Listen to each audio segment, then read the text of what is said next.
মদের বোতল নিয়ে হাঁটতেছে, হঠাৎ নজর করে দেখে ওমর আসতেছে, ভয়ে কম্পন শুরু হয়ে গেল।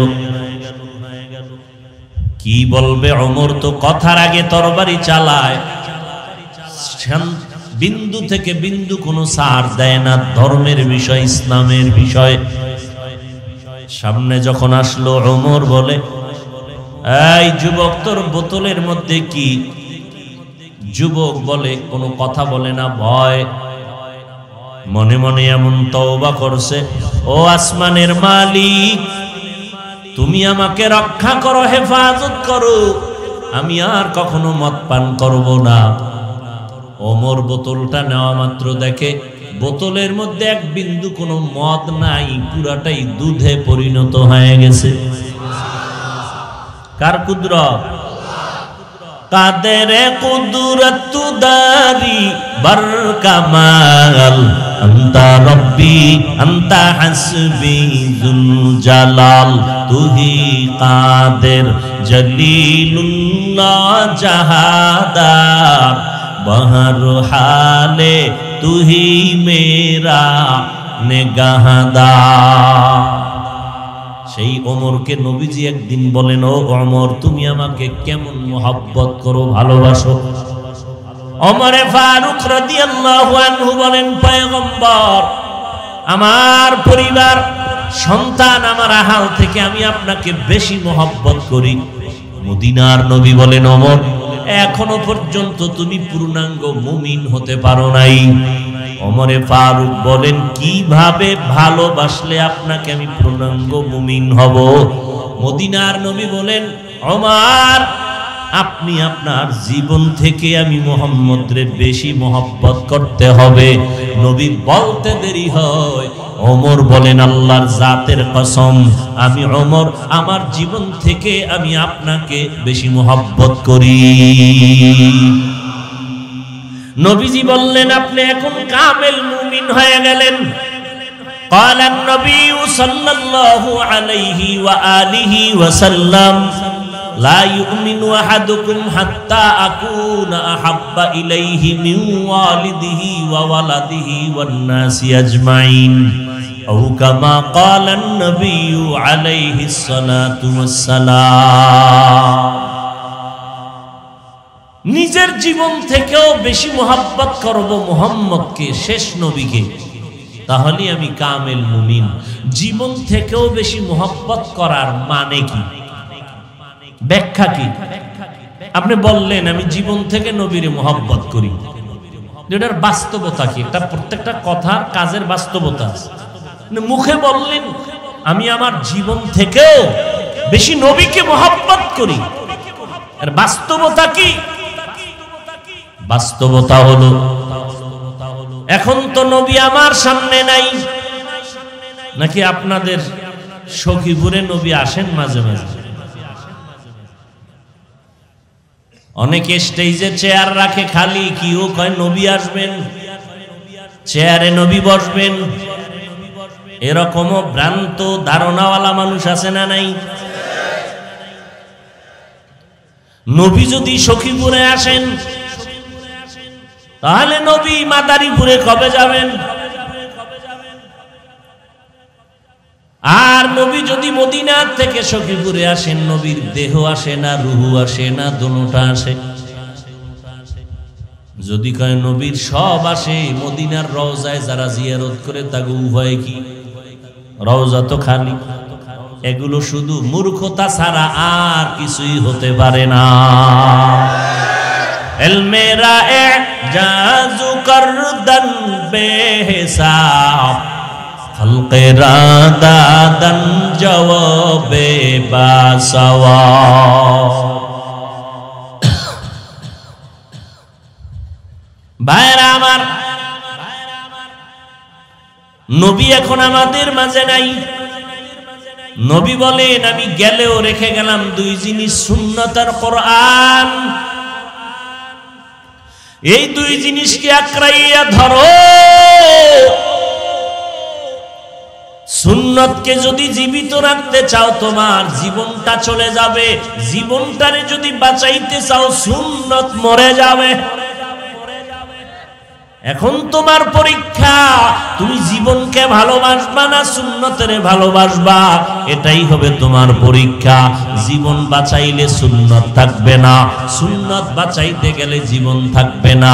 এই পরীক্ষায় যারা বলবে আমি সুন্নতকে জিন্দা রাখবো, জীবনের কোনো মায়া নাই, কারণ আমি তো যতই বাঁচার চেষ্টা করি শেষ ফল আমার আজরাইলের হাতে তো ধরা পড়তেই। মরণ থেকে যতই পালাও মরণ তোমায় নিবে ঘিরে, যদিও সুদূর আকাশ পানে লুকাও সে তাই লাগিয়ে সিঁড়ি। নদী পথে নৌকা চালাও ও মাঝি ভাই, বেলা ডোবার আগে আমি ওপার উঠতে চাই। ডুবে গেলে বেলা রে আর উঠে না, ভেঙ্গে গেলে মেলা রে আর জমে না। মুসা নবীর সামনে আজরাইল আসছে। আজরাইল এসে বলে আপনার জানটা কবজের জন্য আসছি, আপনি কি জান দিবেন না আরো কিছুদিন বাঁচবেন? মুসা নবী কয় শেষ কত বছর বাঁচবে, আর বড় কি মরণ হইব নিকা হইলে আর দেরি করে লাভ কি? মালিকের সাথে মোলাকাতের তামান্না দিলে আগেই নিয়ে যাও, কারণ মালিকের সাথে মোলাকাতের জন্য মরণ হলো পর্দা। এই জানটা চলে যাবে, মৃত্যুটা আসলেই আমার মালিকের সাথে মোলাকাতের রাস্তা ওপেন হয়ে যাবে। যেহেতু আমি 100 বছরও যদি বেঁচে থাকি শেষ আমার মরণ হবেই, অতএব তো এখনই আমার মরণটা হয়ে যাওয়া ভালো। এর সুন্নতকে বাঁচাইতে গেলে আমার জীবন থাকবে না, আর যদি আমার জীবন বাঁচাইতে যাই সুন্নত থাকবে না। কিন্তু আমি সুন্নতকে বাঁচাইয়া বাঁচলে বাঁচবো, না বাঁচলে চলে যাব, সুন্নতের কোনো ক্ষতি হতে দিব না। এরে নবীর উম্মতের দল, দাড়িটা লম্বা করলে আমার ম্যাডাম বেজার হবে, আমার শ্বশুর আলার যারা আত্মীয়রা বেজার হবে, আর দাড়িটা লম্বা করলে আমার মদিনার নবী খুশি হবেন, আল্লাহ খুশি হবেন। এখন তোমার পরীক্ষা, তোমার ম্যাডাম রে খুশি করবা না আমার আল্লাহ আর নবীরে খুশি করবা? আপনাদের থেকে ওয়াদা চাই নেই, চালাকি 50 বছর কম করছেন, হুজুর গো হাত দেখাইয়া বাস ওয়াজের পরেই বিড়ি আছে না নাই? মিয়া আপনার কবরে আপনি যাবেন, আপনার জবাব আপনি দিবেন, আপনার জুতার বাড়ি আপনি খাবেন, আমার কি? বলার দায়িত্ব, মন চাইলে মানবেন, না চাইলে নাই। জোর করার কোনো ক্ষমতা নাই। কাউকে জোর করে কি কালেমাওয়ালা বানানো যাবে? ইসলাম বাই ফোর্স নয়, বাই চয়েস। কাউকে কানে ধরে নামাজি বানানোর নিয়ম নাই। দাওয়াত দিছি, মন চাইলে বড়, নাইলে জুতার বাড়ির জন্য রেডি হয়ে যাও। হেদায়েতের চাবি আল্লাহর হাতে, আমার নবীর হাতে হেদায়েতের চাবি আল্লাহ। ইন্নাকা লা তাহদি মান আহবাবতা ওয়ালাকিন্নাল্লাহা ইয়াহদি মান ইয়াশা। ও নবী, ইন্নাকা নিশ্চয়ই আপনি, লা তাহদি হেদায়াতে আনতে পারবেন না, মান ওই ব্যক্তিকে, আহবাবতা যাকে আপনি মহব্বত করেন, ওয়ালাকিন্নাল্লাহা ইয়াহদি মান ইয়াশা, কিন্তু আমি হেদায়াত দিতে পারবো যদি আমি চাই। 13টা বছর নবীজির চেহারা দেখলো। যেই নবীর চেহারার দিকে মাত্র একটা নজর দিলেই দীর্ঘদিনের পেটের ক্ষুধা নিবারণ হয়ে যায়। আরো আস্তে করে বলেন। চিনলেন না নবীরে? জঙ্গলের প্রাণীরা চিনল। নদীর মাছ আমার নবীর জন্য আশেক। হিন্দুরা নবীর আশেক, বৌদ্ধরা নবীর আশেক। ১৫০০ বছর পর ওই নবীর না দেখিয়া শুধু নবীর আদর্শের কথা শুনিয়া কত শত বিধর্মীরা মুসলমান হলো। আর মুসলমানের ঘরে জন্ম নেওয়ার পর মুসলমান চ্যালেঞ্জ দিয়া, পাল্লা দিয়া আল্লাহর সাথে গাদ্দারি করে বেঈমানের পা চাটা গোলামি করে। এরে নবীর আশিক উম্মতের দল, যেই নবীর চেহারা পূর্ণিমার চাঁদের থেকে উজ্জ্বল। আম্মা জান আয়েশা রাদিয়াল্লাহু তাআলা আনহা বলেন, দুনিয়ার আসমানে একটা সূর্য আছে, প্রতিদিন সকাল বেলা উদিত হয়। আমি আয়েশার একটা স্পেশাল সূর্য আছে, ওই সূর্যটা এশার নামাজের পরে আমার হুজরায়, আমার রুমের মধ্যে উদিত হয়। আমি আয়েশা স্বর্ণমুখী সুই দিয়া সেলাইয়ের কাজ করতেছিলাম, বাতির তৈল শেষ হয়ে গেল, নিভে গেল, সুইটা পড়ে গেল, তালাশ করে পেলাম না। রহমতের নবী আমার হুজরায় ঢুকলেন, নবীর চেহারা মোবারকের আলোতে আমি সুইটা দেখলাম খুঁটির গোড়ায় পড়ে আছে। আমি হস্তগত করে ফেললাম। আমার নবীর মতো সুন্দর কোন নবী না। ওগো নবীর উম্মতেরা, হয়ে আজি দিশাহারা, কোরআন হাদিসের চলো যখন যাহা চায় মনে, নবী বিনে কে তরবে পুলসিরাত মিজানে, নবী বিনে কে তরবে পুলসিরাত মিজানে। এরে নবীর আশিক, গর্তের পিপিলিকে আল্লাহকে বলেন, ও আল্লাহ, তুমি আমাকে একটু মদিনার রওজার বাইতুল্লাহ দেখাও। নুজহাতুল মাজালিস নামক কিতাবের মধ্যে আছে, আল্লাহ মক্কার কবুতরকে বললেন, ও কবুতর, অমুক এলাকায় গর্তের কিনারায় যাও, পিপিলিকাটাকে পায়ের সাথে বাজাইয়া আমার বাইতুল্লাহ নবীর রওজা দেখাইয়া জায়গায় পৌঁছাইয়া দাও। এর যুবক, মদিনার নবী বলেন, বুড়ারা আমি মুহাম্মদের বিরোধিতা করেছে, যুবকেরা আমি মুহাম্মদের উপকার করেছে। ও যুবক, আজকে তোমার চেহারা দিয়ে তাকাইলে কলিজা ঠান্ডা হবে। 10 মাইল দূর থেকে পরিচয় পাওয়া যাবে নবীর উম্মত, রাস্তা দিয়ে হেঁটে যাও। ওরে নবীর আশিকের দল, সকালবেলা র্যাব হেঁটে যায়, একটা বাচ্চা ডেকে বলে র্যাব আসছে, আবার পুলিশ দেখে বলে পুলিশ, আর্মি দেখলে বলে আর্মি আসলো। চিনলি কেমনে কে আর্মি, কে র্যাব, কে পুলিশ? বলে চীনার একমাত্র পরিচয় হলো ইউনিফর্ম, পোশাক। পোশাকের দাম নেই। আপনাদের এলাকার একটা যুবক ছেলে ভালো লেখাপড়ার মান উন্নয়ন করিয়া র্যাবে চাকরিতে গেল, ইন্টারভিউতে পাশ করে ফেললো।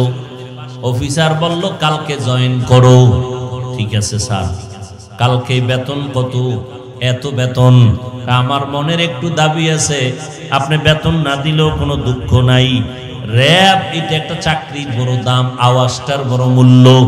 আমার একটু ছোট্ট আবদার হলো, আপনি আমাকে যত কষ্টের কাজ দিবেন আমি করব, তবে আমার দাবি, আমি কালা পোশাকের বড় ভয় পাই।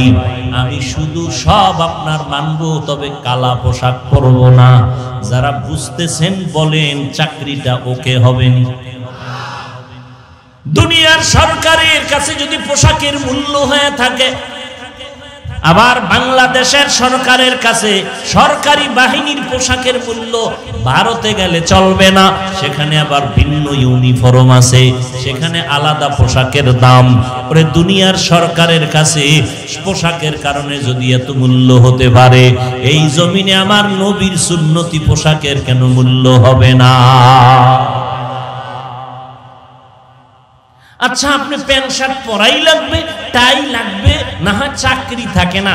এজন্য আমাদের ওলামায়ে কেরাম আপনাকে বলেন আপনি কুফরি করেছেন, আপনি হারাম কাজ করেছেন, কিন্তু যখন মসজিদে যান, আল্লাহর ঘরে শ্রেষ্ঠ জায়গা, আপনি তো আল্লাহর মেহমান, তখনও কি সুন্নতের পোশাক লাগানো যায় না? সেখানে বাধা দেয় কে আপনাকে? সেখানেও প্যান্ট শার্টটাই কেন? সেখানে ছবিওয়ালা গেঞ্জি কেন? সেখানে বিভিন্ন লেখা গেঞ্জি পরে মসজিদে কেন? আল্লাহর মোহাব্বত এতটাই দুর্বল আপনার কাছে?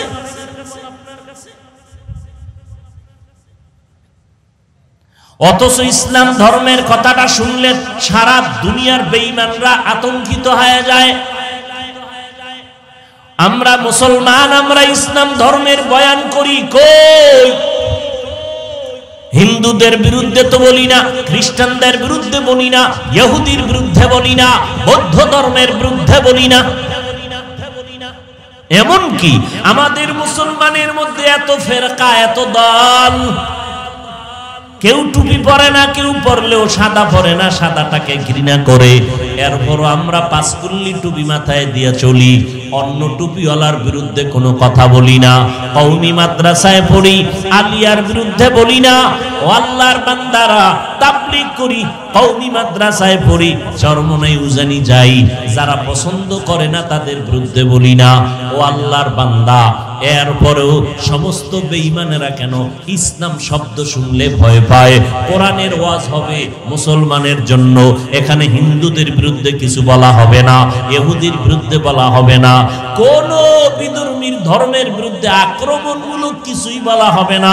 এরপরেও কেন আমরা অন্য টুপিওয়ালার বিরুদ্ধে বলবো না, পীরের নামে যারা ভণ্ডামি করে তাদের নাম নিয়ে কিছু বলবো না? এরপরও কেন বেঈমানেরা চায় কোরআনের বয়ান বন্ধ করে দিতে?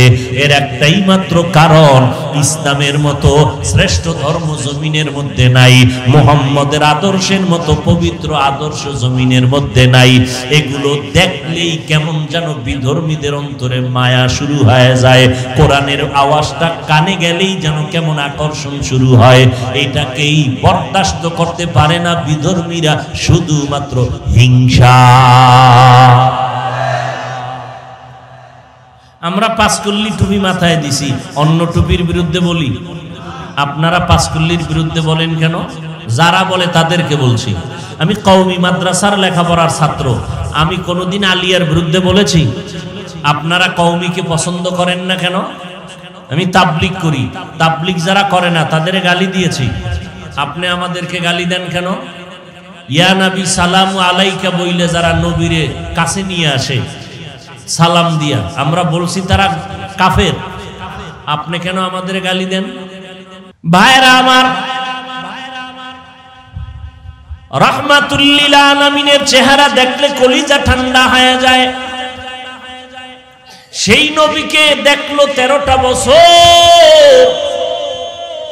নবীর বরকতি জবানের কথা শুনলো, বয়ান শুনলো, এরপরেও কালেমা পড়ে নাই। কে? হাতের মুষ্টির মধ্যে পাথর নিয়ে কয়, ভাতিজা মুষ্টির ভিতরে কি আছে বলতে পারলে এখনই আমি তোমাকে নবী মানব। নবী কয়, আমি জানি না। কেন জানো না?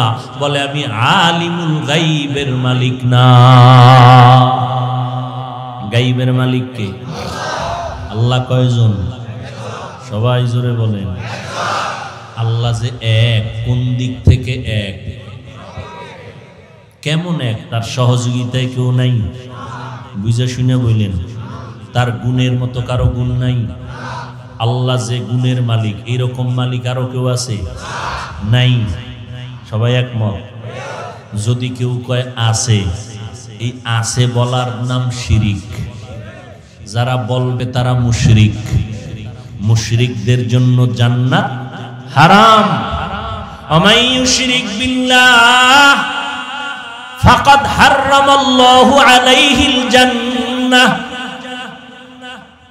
আল্লাহ হলেন আমার এক, কেমন এক, যার মতো আর আল্লাহ নাই। আল্লাহ যেই পরিমাণ ক্ষমতার মালিক, এই পরিমাণ ক্ষমতা কারো নাই। আল্লাহর যত গুণ আছে তার মালিকানায় এই গুণের মালিক কেউ না। গুণের ভাগী হইতে পারে কেউ, কিন্তু মালিক না। যেমন এলেম একটা আল্লাহর গুণ, এলেম, কিন্তু ওই আল্লাহর কোরআন হাদিসের এলেম আমাদের মধ্যে আছে না নাই? আল্লাহর এই গুণের অংশ আমাদের মধ্যে আছে, কিন্তু মালিক আল্লাহ, আমরা না।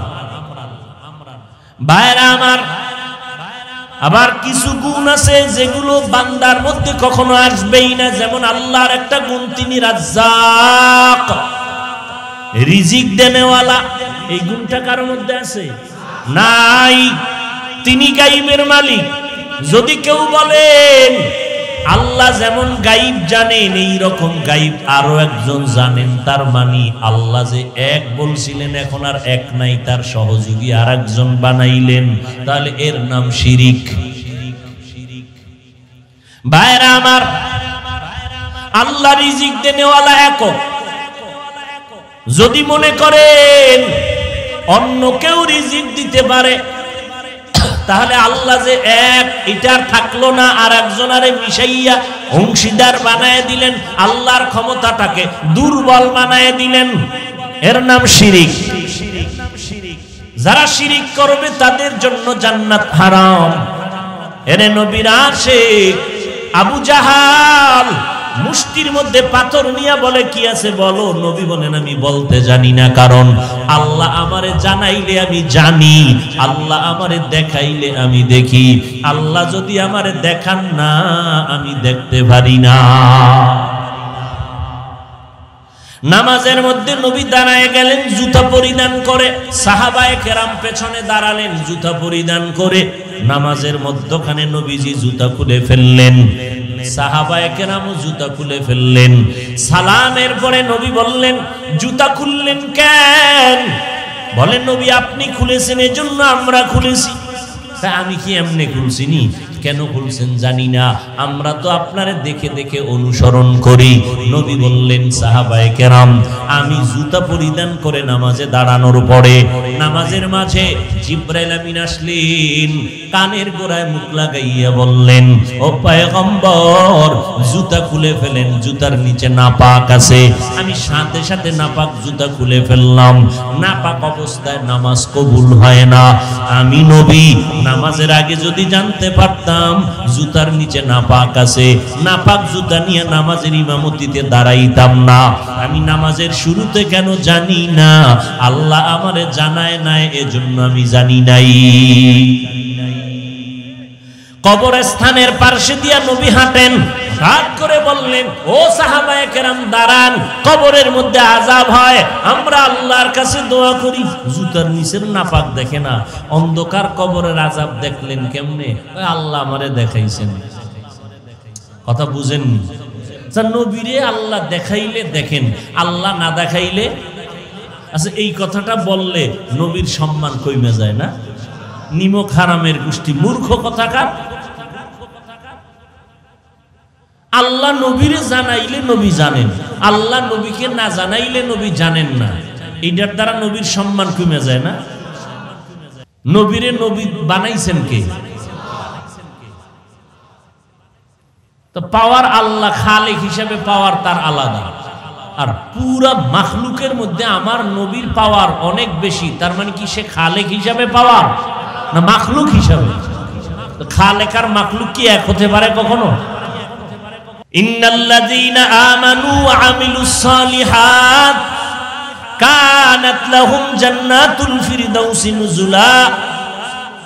জান্নাতুল ফিরদাউস আল্লাহ ওই মানুষদের দান করবেন যাদের মধ্যে দুইটা গুণ থাকবে। জমিনে তারা দুইটা গুণ বাস্তবায়ন করবে। এক নাম্বার পরিশুদ্ধ ঈমান, দ্বিতীয় হলো নেক আমল করবে। আল্লাহর উপর ঈমান মজবুত করিয়া নেক আমল করবে, নবীর তরিকা মতো আমল করবে, নামাজ পড়বে, পর্দা করবে, মা বাবার খেদমত করবে। ও আল্লাহর বান্দারা, আমিও মুসলমান, আপনারাও মুসলমান। আমি যেই নবীর উম্মত, আপনারাও সেই নবীর উম্মত। আপনার নবী আমার নবী এক, আপনার আল্লাহ আমার আল্লাহ এক, আপনার কোরআন আমার কোরআন এক, আপনার ধর্ম আমার ধর্ম এক, আপনার কাবা আমাদের কাবা এক। দুনিয়াতে আসছি এক, বিদায় বেলাও হবে আমাদের সিস্টেম এক। কাফন হবে তিনটা, কালার হবে আলাদা। কি কালার হবে? সরমনেওয়ালাদের কাফনের কালার হবে সবুজ, হ্যাঁ, তাবলীগওয়ালাদেরটা হবে কালো। কে ধনী কে গরিব, কে শিক্ষিত কে মূর্খ, আজকে বক্তা হইয়া কত ভাব, আজকে টাকাওয়ালার কত ভাব, আজকে মেম্বার সাহেবের ভাব, মুফতি সাহেবের ভাব, প্রিন্সিপাল সাহেবের ভাব, সব ভাব গজব লাগবে। দাফন হবে যেদিন সাদা কাফনের প্যাকেটে ঢুকবি, ওই সময় কাফনের উপরে লেখা থাকবে এটা বক্তা সাহেবের লাশ, প্রিন্সিপাল সাহেবের লাশ। জিন্দেগি মে বন্দগি তু করনা হে, जिंदगी में बंदगी तू करना है, जिंदगी पे बंदगी शर्मिंदा है, जिंदगी पे बंदगी शर्मिंदा है। 70 বছর হায়াত, 50 বছর হয়ে গেল, কি আমল করেছ রে যুবক? চক্ষু দুটো বন্ধ করে দেখো তোমার আমলের কি হালাত। ও ভাই, আজকে আমি বক্তা, আপনি শ্রোতা, আপনি ডাক্তার, আমি রোগী, আমি ইমাম, আপনি মুক্তাদি। কি লাভ হবে ভেদাভেদের? আপনার বাড়ি আছে আমার বাড়ি নাই, আপনার গাড়ি আছে আমার গাড়ি নেই, বাহাদুরি কি হবে? আপনি যেদিন মারা যাবেন আপনারে টাইনা টাইনা মাটির সাথে লাগাইয়া আপনারও 3টা কাফন দিবে, আমারও 3টা সাদা কাফন দিবে। আপনার টাকার গরমের কারণে একটা কাফন কেউ বাড়াইয়াও দিবে না, আমি গরিব হওয়ার কারণে কেউ একটা কাফন কমাইয়াও দিবে। নরমাল ওই সাদা কাফন, জানাজার সিস্টেম হবে এক, কবরের সাইজটাও হবে এক। ওই কবরে দাফন করবে। ধনী মানুষের কবরে কোনো ব্লুটুথ সিস্টেমের টেলিফোন থাকবে নি, মোবাইল দিয়ে আসবে নি। ও দুনিয়ার মানুষ কেন ভাবো না রে বাবা, বেঈমানের এই কথাগুলো বললে ওরা বুঝবে না তুমি মুসলমান, তুমি আল্লাহ মানো, নবী মানো, কোরআন মানো, হাদিস মানো। তোমাকে বুঝাইতে কেন আমার এত কষ্ট হবে রে বাবা? ও নবীর আশিকের দল, ওই কবরে মাটি দিয়ে বিদায়ের পর আমি বান্দার কবরে 2জন ফেরেশতা, আপনার কবরে 2জন আসবে। সবার কবরে 2 ফেরেশতা প্রশ্ন করবে, সবার বেলায় 3টা। কমন প্রশ্ন আলাদা আলাদা হবে না। রবের পরিচয় দাও, ধর্মের পরিচয় দাও, রহমাতুল লিল আলামিনের পরিচয় দাও। এই 3টা প্রশ্ন পীর সাহেবকেও করবে, মুরিদেরও করবে, ধনীটারও করবে, গরিবেরও করবে। এই 3টা প্রশ্নের জবাব যারা দিতে পারবে, নবী বলেন তাদের কবর হবে জান্নাতের টুকরা। আর যারা দিতে পারবা না তাদের কবর হবে জাহান্নামের গর্ত। এখন কারা পারবে কারা পারবে না এই নিশ্চয়তা আমি বক্তা দিতে পারবো না। আমি হুজুর, আমি আলেম, আমি দিতে পারবো সে গ্যারান্টি নাই। কারণ আমি জবাব দিতে পারবো সেই গ্যারান্টি যদি আমার হাতে থাকতো। জান্নাতের টিকিট পাইয়া 10 জন সাহাবা, আবু বকর, ওমর, ওসমান, আলী সহ এরা মরণ পর্যন্ত কান্না করে জীবন কাটাইতেন না। আবু বকর জান্নাতের টিকিট পাইয়া রাতের বেলা তাহাজ্জুদে কান্নার আওয়াজ। আমার মায়ার নবী নামাজ আনতে বলেন, আবু বকর আপনি নামাজের ভিতরে রাতের বেলা কাঁদলেন কেন? নবী, আমি কান্না করেছি আমার মালিকের আদালতে আমি কেমন করে দাঁড়াবো হিসাব দেওয়ার জন্য। নবী বলেন, আপনার নামে জান্নাতের টিকিট আছে, আবার এত পেরেশানি কেন? নবীর এই কথা আবু বকর বলেন, ও পয়গম্বর, সমস্ত নবীরা নিষ্পাপ। হাসরের ময়দানে আপনিই বয়ান করেছেন, কিয়ামতের ময়দানে সূর্যের গরম, জাহান্নামের আগুনের আওয়াজ। এমন পরিস্থিতি হবে যে নবীরা পর্যন্ত কোনো গুনাহ নাই কিন্তু তারাও কান্না করবেন, উম্মতের কথা ভুলে যাবেন আর বলবেন আল্লাহ আমাকে বাঁচাও, আমারে বাঁচাও, কে বাঁচাও। মুসা নবী কাঁদবেন আল্লাহ আমাকে বাঁচাও, ইব্রাহিম নবী কাঁদবেন আমাকে বাঁচাও। ওই সময় আমি আবু বকরের উপায় কি হবে এই ভয়ে আমি নামাজের মধ্যে কান্না করি। আবু বকরের মতো বান্দা জান্নাতের টিকিট পাইয়াও যদি কাঁদেন তো আপনার আমার কি পরিমাণ কান্না করা দরকার। ও আল্লাহর বান্দারা, ও যুবকেরা, আমিও তো তোমার মতো যুবক।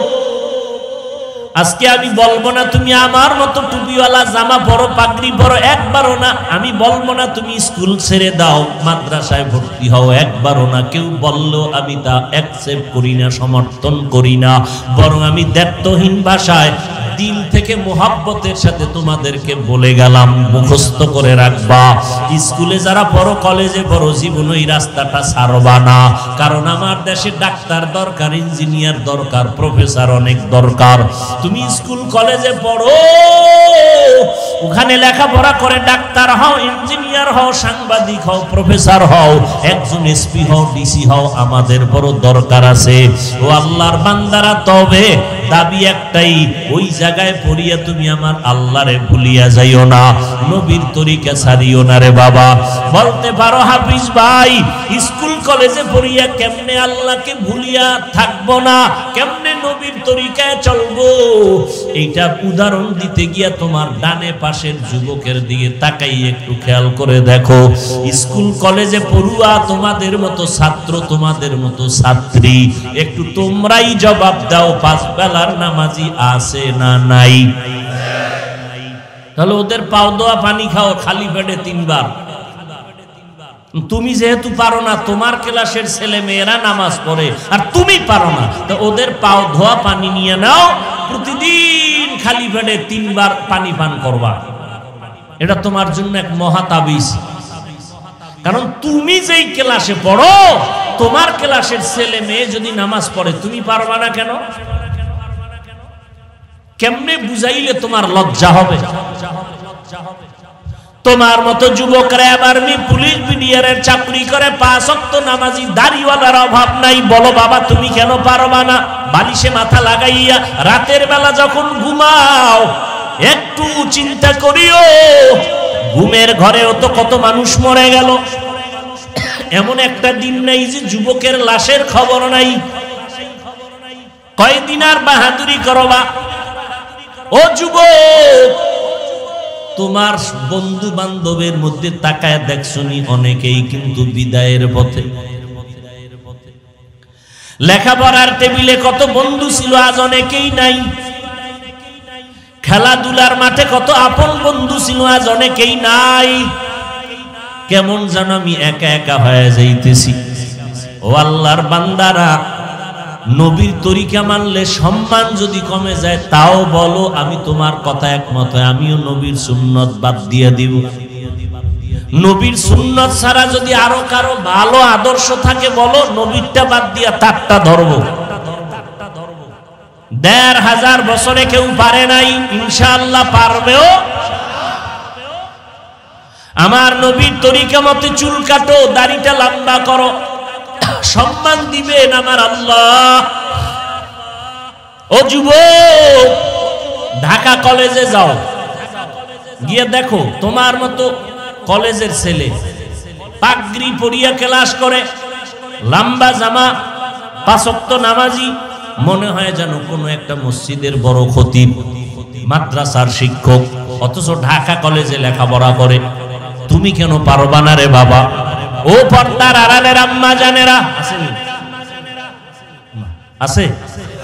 এরে আম্মা জান, আপনাদের কপাল কত যে ভালো, আপনারা সমস্ত নবীদের মায়ের মতো মা, আপনারা আলেমের মা, হাফেজে কোরআনের মা, আপনারা সাহাবায়ে কেরামদের মায়ের মতো মা, আপনারা খাদিজা রাদিয়াল্লাহু আনহার মতো নারী, ফাতেমা রাদিয়াল্লাহু আনহার মতো নারী, আয়েশা রাদিয়াল্লাহু আনহার মতো নারী। আপনাদের এত সম্মান আমার আল্লাহ দিছেন, নবী দিছেন, ইসলাম দিছেন, আর কেউ কিয়ামতের আগে দিতে পারবে না। যারা চালাকি করবে এদের চালাকিতে নারীদের অপমান হতে হবে, সম্মান বাড়বে না। কারণ মোবাইলওয়ালা যখন মোবাইল বানাইয়া মার্কেটিং করে ছেড়ে দিল, মোবাইলটা সুস্থভাবে পরিচালনার জন্য একটা ক্যাটালগ বানায় দিছে। গাড়িওয়ালা গাড়ি বানাইয়া রাস্তায় দেওয়ার আগে ক্যাটালগ দিয়া দিছে কেমনে চালাইবা। আল্লাহ মানুষ বানাইয়া কোরআন নামের ক্যাটালগ দিয়া কয় এইভাবে চল, মন করা চললে আর তোর গাড়ি চলবে না। চালাইতে যাবি পার্টস গুলো নষ্ট হয়ে যাবে। এই মিয়া মাত্র 25 বছরের যুবক, গালে দাড়ি, 27 বছরের বোনের গালে দাড়ি নেই কেন? একই মায়ের সন্তান, 27 বছরের বোনের গালে দাড়ি নাই, 25 বছরের যুবকের গালে দাড়ি। আল্লাহ কি অন্যায় করলেন নাকি? তাহলে দাড়িটা কাটো কেন রে বাবা? যারা দাড়ি কাটে, যারা ছাটে, পুরা ক্লিন করে, সবার গুনাহ সমান। 24টা ঘন্টার সেকেন্ডে সেকেন্ডে সেকেন্ডে অল টাইম কবিরা গুনাহ। তুমি ঘুমাইয়া থাকলেও গুনাহ লেখা বন্ধ নাই যতদিন পর্যন্ত তুমি তওবা না করবা। এই পায়ের টাকনু গিরার নিচে যারা প্যান্ট পরো, পাজামা পরো, 24টা ঘন্টা তোমার কবিরা গুনাহ। তুমি প্যান্ট খুলিয়া লঙ্গি পরেও যদি ঘুমাও, কবিরা গুনাহ লেখা বন্ধ হবে না। তওবা না করে যদি সুইচটা বন্ধ করে না দাও, যতদিন তওবা করবা না অল টাইম তোমার আমলনামায় কবিরা গুনাহ লেখা হতেই থাকবে অনবরত, কোনো কলম বন্ধ নেই। সুদের সাথে যারা জড়িত, 24টা ঘন্টার সেকেন্ডে সেকেন্ডে সেকেন্ডে সেকেন্ডে অল টাইম, ও বাইতুল্লাহর ঘর দইরা লাব্বাইক, কবিরা গুনাহ লেখা বন্ধ নাই। জীবনে যত মোনাজাত দিবে, কোনো মোনাজাত কবুল হবে না। যত দান করবে সওয়াব পাবে না, মাদ্রাসা করবে সওয়াব পাবে না, মসজিদ করবে সওয়াব পাবে না। সুদের খাতায় নাম লেখাইয়া ও বান্দা যত মোনাজাত দিবে কবুল হবে না। মায়ের সাথে জিনার গুনাহ অল টাইম লেখা হবে। মহিলারা যদি সুদের সাথে জড়িত হয়, জন্মদাতা বাবার সাথে জিনার গুনাহ অল টাইম আমলনামায় জমা হবে। আল্লাহ শুধু এতটুকু বলে নাই, আল্লাহ কোরআনে কয় এই নাফরমান রেডি থাক, আমি আল্লাহ তোর সাথে যুদ্ধ করার জন্য রেডি। ভাইরা আমার, ও যুবক, ও পর্দার আড়ালের আম্মা জান, কত মা কত বাবারা দোয়া চায়, পানি পড়া চায়, তাবিজ চায়, সন্তান হয় না। আম্মা জানেরা, আপনাদের আল্লাহ সন্তান দিলেন, মনটা কি চায় না একজন আদর্শ সন্তানের মা হয়ে কবরে যাবেন? আপনার ছেলেটা ডাক্তার হবে, আল্লাহর হাজার শুকর, কিন্তু সন্তানটারে আদর্শ ডাক্তার বানায় যান। আপনার সন্তান ইঞ্জিনিয়ার হবে, তবে বেয়াদব যেন না হয়। সন্তানের ব্যবহারে যেন এলাকার মানুষ দোয়া করে, আলেমরা দোয়া করে, মুরব্বীরা দোয়া করে। আপনার সন্তান আদর্শওয়ালা বানাবেন, আর আদর্শওয়ালা বানাতে হলে আপনাকে আদর্শওয়ালা হতে হবে। 5 বেলার নামাজ পড়তে হবে, আল্লাহর কাছে দোয়া করতে হবে, আল্লাহ তুমি আমার সন্তানটারে আদর্শ ডাক্তার বানাও, আদর্শ ইঞ্জিনিয়ার বানাও, আদর্শ একজন তুমি প্রফেসর বানাও। আল্লাহর কাছে আদর্শের জন্য মায়ের চোখের পানি সাথে সাথে কবুল। ও যুবকেরাও, তোমরাও রেডি হও। মা বাবার দোয়া ছাড়া আল্লাহর কসম সফলতার দরজা খুলবে না। কারণ ওই মা বাবা তোমার আমার জন্য যেই পরিমাণ চোখের পানি ফেললেন, কত কষ্ট করলেন না খাইয়া, ওই মা যদি দোয়া না করতেন এই চেয়ারের মধ্যে বৈশা বয়ান করতে পারতাম না। ওই মা বাবায় যদি দোয়া না করতো, পরীক্ষায় তুমি ভালো নাম্বার পাইতা না। ওই মা বাবার দোয়া আর চোখের পানির কারণে তুমি টাকার মালিক, বাড়ির মালিক, গাড়ির মালিক। অতএব এই মা বাবার দোয়া নিয়ে সামনে আগাও, মনটাকে বুঝাও রে মন। আমার মতো যুবক ব্যবসা করে, চাকরি করে, নদীর মধ্যে মাছ ধরিয়াও যদি নামাজ পড়ে, আমি কেন পারবো না? আল্লাহ কয় তওবার দরজা খুলে ডাকতেছি, বান্দা তওবা কর মনে মনে। ও আল্লাহ, জীবনে কত গুনাহ করছি, আর গুনাহ করব না রে আল্লাহ। নামাজ ছাড়বো না, দাঁড়িয়ে আর কোনোদিন কাটবো না, মা বাবারে আর কোনোদিন কথা দিয়ে কষ্ট দিব না, ওলামায়ে কেরামের বিরোধিতা করে কবিরা গুনাহ করব না। তওবার জন্য এখনো যদি পারো নিয়ত করো আর চোখের পানি ছেড়ে দাও। মা বাবারে গিয়া দোয়া চাও, মা বাবারে বলো মা, মাথায় হাত দিয়ে দোয়া করে দাও, কত কষ্ট তোমাকে দিয়েছি রে মা, আমার কথায় তুমি কষ্ট পায় কত চোখের পানি তুমি ফেলেছো, আজকে মাথায় হাত বুলাইয়া দাও, মরিয়া গেলে যাব, সম্মানের মালিক আমার আল্লাহ, ইজ্জতের মালিক আল্লাহ। আর নামাজ ছাড়বো না, দাড়ি কাটবো না, আর বেপরদায় চলবো না, মা বাবা তোমাদের আর কষ্ট দিব না, ওলামায়ে কেরামের বিরোধিতা করব না, আদর্শ সন্তান হইয়া জমিনে আদর্শের প্রতীক হইয়া মানুষের আদর্শ দিয়া যেতে চাই। আল্লাহ বলেন তওবার মতো যদি তওবা করো, আমি তোমার জিন্দেগীর সমস্ত গুনাহ একটা সেকেন্ডের মধ্যে মাফ করে দিব। ও যুবকেরা, মানুষের মনে কত না শখ থাকে গুনাহ করার, এক মনে মনে শখ করছে পার্কে যাবে, আল্লাহ কয় গেছস না, এবার তওবা কর। মনে মনে শখ ছিল কত জায়গায় গুনার আড্ডায় যাবি, গেছো, এখন তওবা কর। লঞ্চে রওনা হয়েছে, পিকনিকে যায়, নদীর মাঝে হঠাৎ তুফান, কয়েকজন নাই। এত বাহাদুরি কেন করো রে যুবক? আমি তোমাকে তো লেখাপড়া বন্ধ করতে বলি নাই, কলেজ ছাড়তে বলি নাই, ডাক্তার হতে নিষেধ করি নাই, তবে আদর্শওয়ালা হও, বেয়াদব হইও না। মরিয়া গেলে যেন মানুষ দোয়া করে, বরদোয়া না করে, এমন আচরণ দেখাইও না। মোবাইলের গুনাহের থেকে নিজেরে বাঁচাও। আজকে 25 বছরের যুবকের চেহারায় কোনো ক্রিম লাগবে না, পাউডার লাগবে না, যৌবন যতদিন থাকবে আল্লাহ চেহারার উজ্জ্বলতা ততদিন রাখবে। কিন্তু আজকে তোমার চেহারার মধ্যে কোনো উজ্জ্বলতা নাই কেন? একমাত্র সারাটা রাত মোবাইলে কবিরা গুনার প্র্যাকটিস করার কারণে আমার আল্লাহ তোমার উপরে বেজার। এ কারণে চেহারার মধ্যে কোনো আকর্ষণ নাই, বরকত নাই। মনে হয় জানো একজন কলবওয়ালা, যার কলব জারি, আল্লাহর ওয়ালারা যারা তোমার কপালটার দিকে নজরটা দিলেই বলে দিতে পারবে তুমি রাতের বেলা কি পরিমাণ গুনাহ করছো। খাঁটি আল্লাহওয়ালারা কপালের দিকে তাকাইলেই বলতে পারবে তোর কপালের অবস্থা এখন কি। ও আল্লাহর বান্দারা, কত বিধর্মীরা আজকে নবীর সুন্নাত মেনে মুসলমান হয়ে চলে। অতএব জান্নাতুল ফেরদাউস যদি পেতে চাও, আল্লাহর কোরআন সত্য, কোনো ভুল নাই। প্রমাণ যদি এখন দিতে পারো ভুল আছে, এখন দাড়ি ফালায় দিব, প্যান্ট শার্টটাই পরবো, আর আল্লাহর কথা বলবো না। এরে আম্মা জান, আপনার মতো কত নারী এখনো আছে পর্দা রক্ষা করে চলে।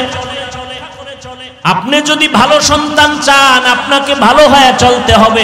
বেগানার বদনজর থেকে আপনাকে হেফাজতে থাকতে হবে, কারণ কারো বদনজর লাগলেই আপনার কপাল পুড়ে যাবে, আপনার সন্তানের কপাল পুড়ে যাবে।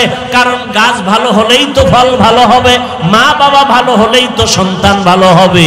ও আল্লাহর বান্দিরা, এখনো সময় আছে, তওবা করেন, মা বাবার জন্য দোয়া করেন, সন্তানের পায়ে ধরিয়া হলেও নামাজ পড়ান, আদর্শওয়ালা বানায় যান। কারণ মায়ের কথা সন্তানেরা হারে হারে মানার জন্য চেষ্টা করে। আল্লাহর কাছে তওবা করেন।